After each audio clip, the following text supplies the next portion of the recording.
I'm talking with Emily from the business, The Medicare Coach. And Emily, I want to ask you, we talked at some length during the course of our show, but what are some of the reasons that people regret in their decision to pick the particular Medicare program they take?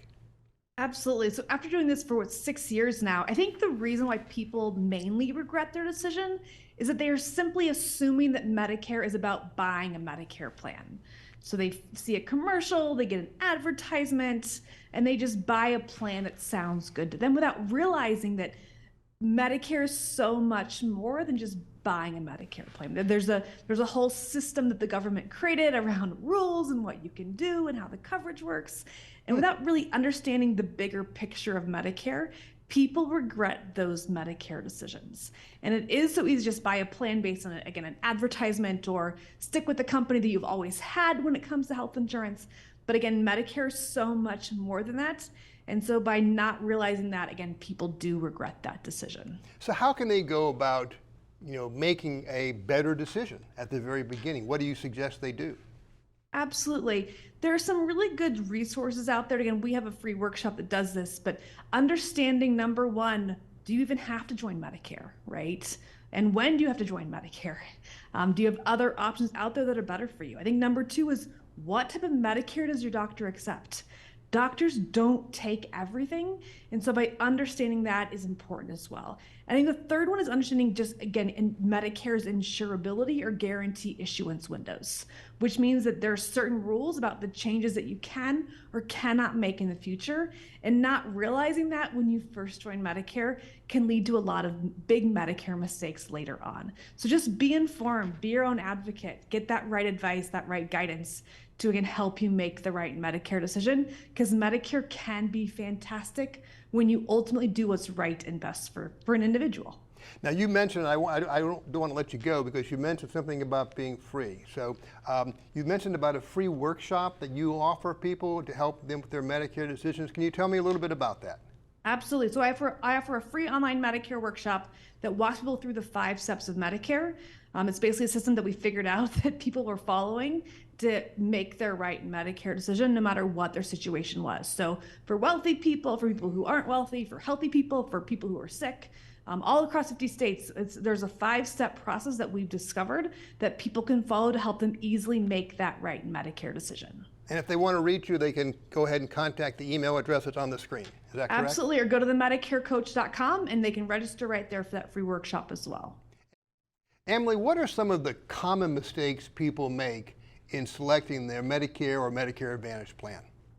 Absolutely. I think it's not understanding that there are 2 different programs to go down when it comes to Medicare, one being traditional Medicare, the other being Medicare Advantage, and the fact that it can be hard to make changes in the future.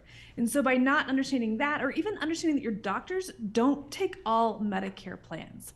There are thousands of plans out there, and I can almost guarantee you your doctor does not take all of them. And so by understanding, again, the type of Medicare that your doctor accepts is so important when it comes to Medicare, and can avoid a lot of headache in the future as well. So how much lead time do you recommend folks provide themselves in order to be able to make a good decision about which plan to sign up for? Absolutely. So I do recommend that people start their process out ideally 6 to 9 months for you before you want to join Medicare, or for sure before you turn 65. And the reason is again, Medicare is more than just picking out a Medicare plan.